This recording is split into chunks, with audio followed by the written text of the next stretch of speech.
محافظة بورسعيد، والدة صاحب الشكوى، نحب نرحب بحضرتك في البداية. اسمي لطيفة محمود أحمد علي، والدة مساعد مستخلص الأستاذ إبراهيم. مدام لطيفة، المشكلة بدأت من يوم ايه بالظبط؟ من يوم 6/5 إبراهيم زوجته اتصلت بيا وقالت له ماما أنا مش لاقية إبراهيم عمالة أرن عليه ما بيكنسل عليا، ما فيش التليفون مديني غير متاح غير متاح غير متاح. صباحا ولا مساء؟ لا مساء، هي اتصلت بيا الساعة 8. تمام. هو نازل من بيته الساعة 11:30 صباحا، ما نعرفش عنه حاجة. فجأة عرفنا ان هو تغيب، ما نعرفش عنه اي حاجة خالص نهائي. للنهارده مش عارفة عنه اي حاجة، سبحان الله مش عارفة عنه.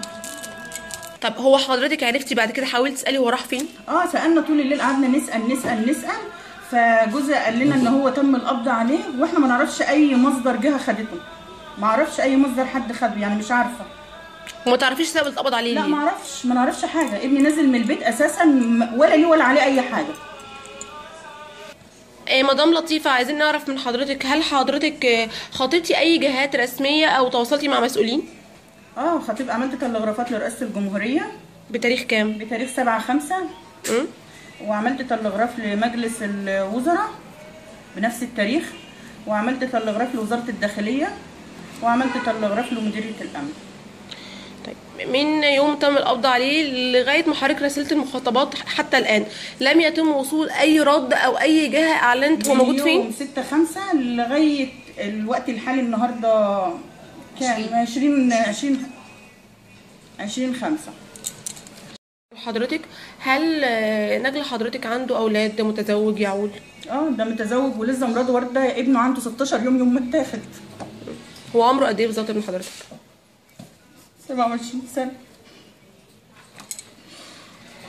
طيب، كلمة منك للمسؤولين ومناشدتك لرئيس الجمهورية ايه؟